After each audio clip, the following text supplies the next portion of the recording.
from November 5th in 2007. May I have a second on that motion, please? Second. Okay. All those in favor, please say aye. Aye. Nays, abstentions? Motion carries. Item 1B1, I will turn over to Vice Chancellor Selma Bahman. Thank you. We actually have two master's degrees in theater that we are bringing before the board today, and they're two very different programs. The first is a master's degree in applied theater that comes out of the School of Professional Studies. It will be the first master's degree offered by the School of Professional Studies, and so this is something of a momentous moment in the history, the short history of the school.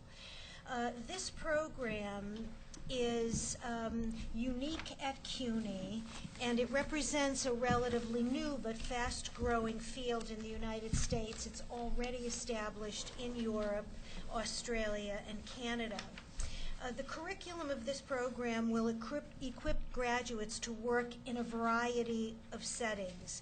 It is not geared to provide training for teacher education or traditional performance studies that prepares actors. Rather, the graduates will work as scholars professionals, scholars practitioners in a variety of sectors such as the nonprofit sector, the management sector, human resources. And the work of the graduates will often be issue specific. The graduates will be asked to tackle sensitive issues often in these arenas, such as disease prevention, nonviolent conflict resolution, issues of tolerance.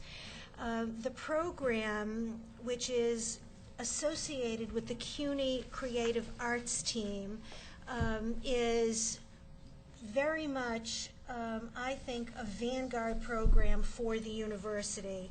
And for those of you who have followed the media recently, you may remember that the Creative Arts team was recently featured as a group of people who help young students, particularly from underserved communities, resolve conflicts and succeed in education in the classroom.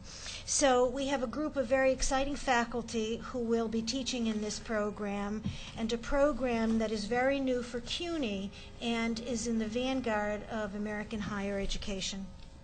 I'd like to commend John Mogilescu, I see is in the audience. I'd like to commend Dean Mogilescu for his leadership of the School of Professional Studies, for gathering a team of people who are so creative and highly professional. And I would also say to the members of the board that at the SPS governing board meeting, this program was unanimously supported. Any questions on this item?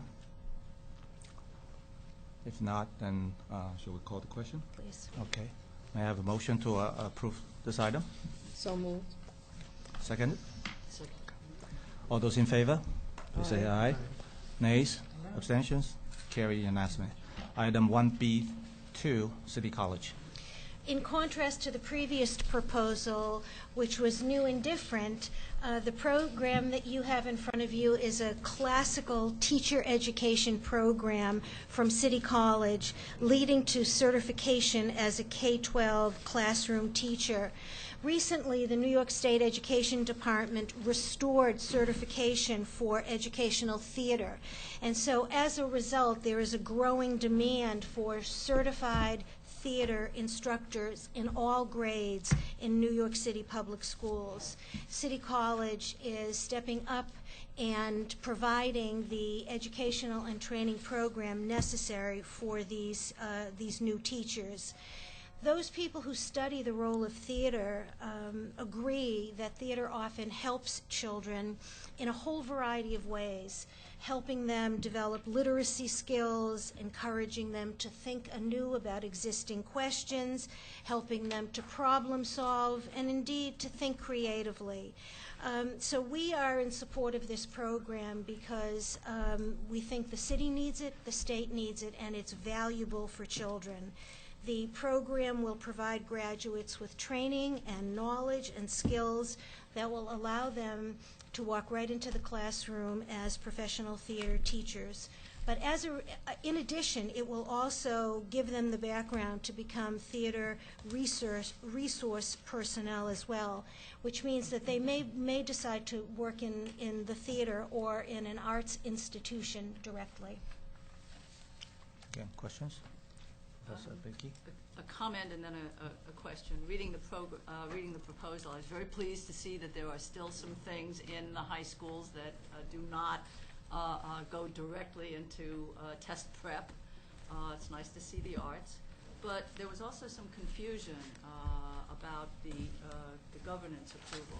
And the form here is not clear, and so it's not clear to me exactly who is supposed to approve this at City College and who did. The procedure at City College is to have each college go through its own governance procedure in order to certify a program. And indeed, this program went through the appropriate and conventional governance process, went through the College of Education governance process. It might be more informative than if we had a sheet that actually specified that, just routinely. Yep, that's a good point. With a signature and a date that also, sorry, doesn't say November 2008. That was a typographical error. That was correct. But I think that's a good specify point. the particular body and a signature of the approving. I think that's a good point, so that there's no confusion in the future. Any other questions? May I have a motion to move this item? So moved. Seconded. All those in favor? Aye. Nays? Abstentions? Motion carries. Item 1BC, College of Staten Island. This is something of a housekeeping matter. The College of Staten Island currently has a Department of Student Services and a Division of Student Services. The College of Staten Island is seeking to abolish the Department of Student Services simply because there is an insufficient number of faculty members in the unit to maintain its functioning as an academic department. The reduction in the number of personnel is due to retirements and also to the transfer of faculty to HEO lines. At many CUNY campuses, historically, the tradition was to have departments of student services along with the conventional divisions of student services.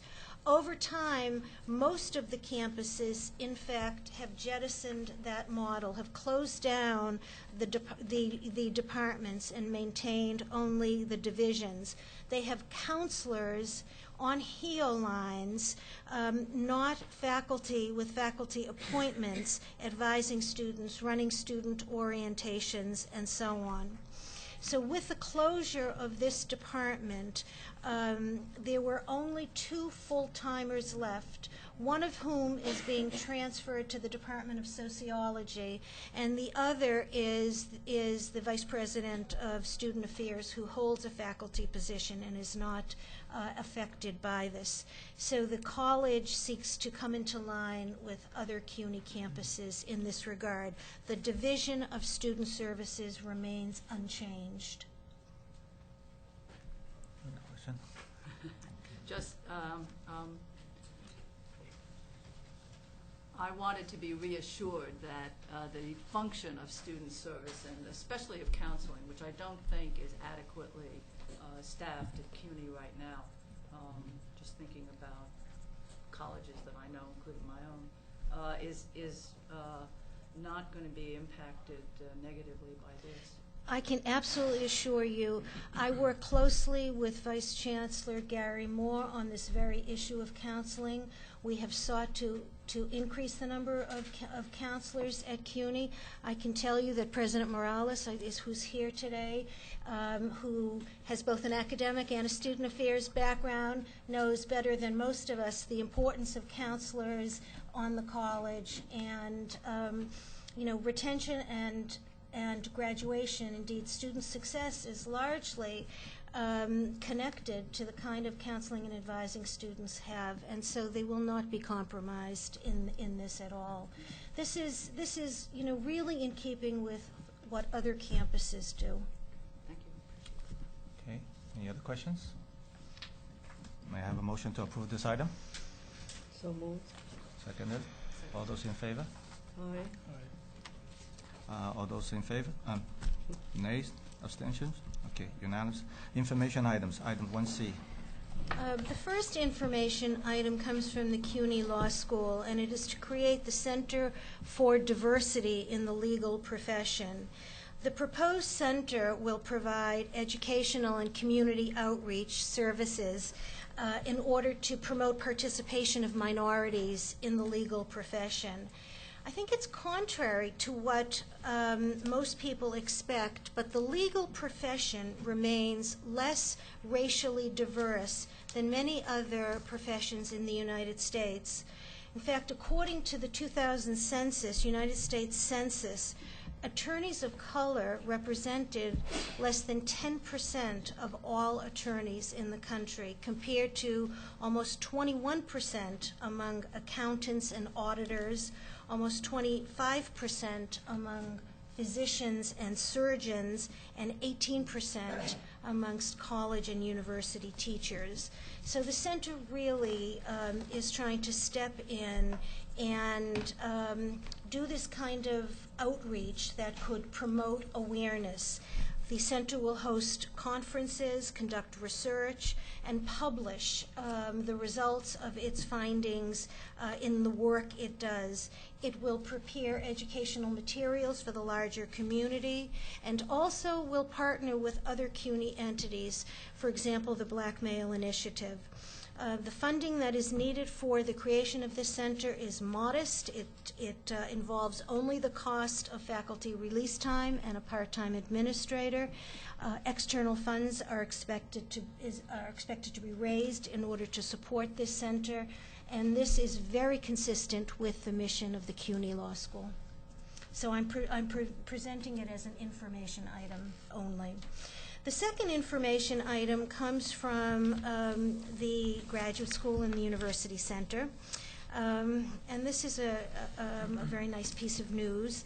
Leon Levy, who was a Wall Street investment banker, philanthropist, and graduate of City College, his foundation has pledged more than $3.7 million to the Graduate Center to support the establishment and operations of the Leon Levy Center for Biography.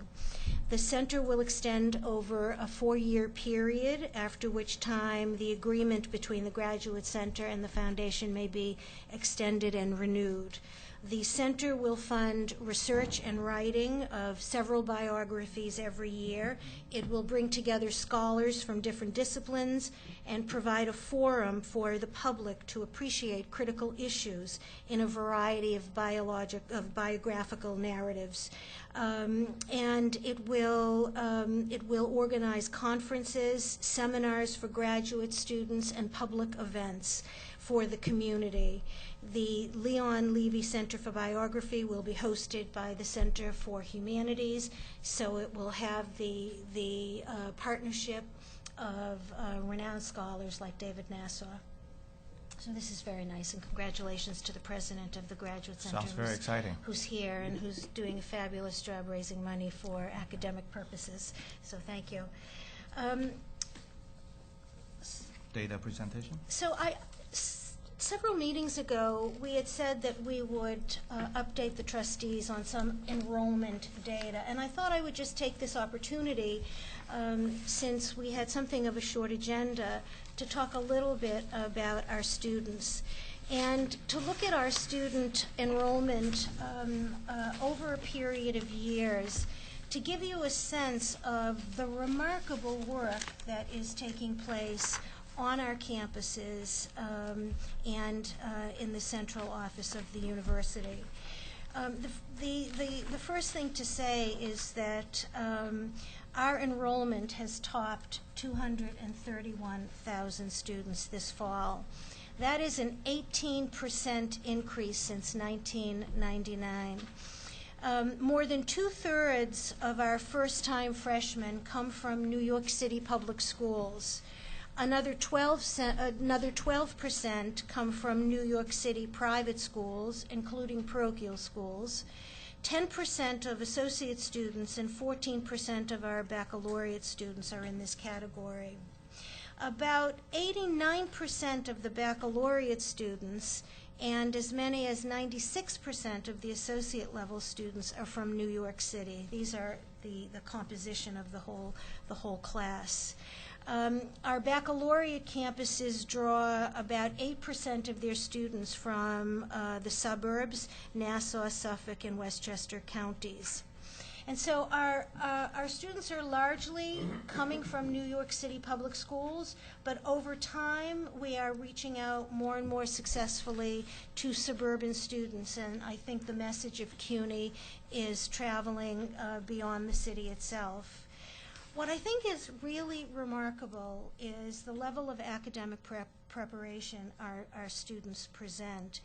And the improvement in student indicators since 1999. SAT scores of freshmen entering Baruch, Brooklyn, City, Hunter, and Queens are up almost 90 points between 1999 and 2007. This is a remarkable jump. It is not only SAT scores that have improved, but the average score on the English regions, so important to us in all our English literacy and every other course at CUNY. The score on the regions has increased from 75 to 84. Grade point averages have also increased during this time. And so the freshmen who are coming to CUNY campuses are stronger and are more prepared to do college-level work than ever before. And I would also say that the increases in academic preparation are evident for students across all racial and ethnic categories. I think one indicator that distinguishes the City University of New York is the number of students who come from very modest socioeconomic backgrounds. And this is indicated by the number of students who receive Pell Grants.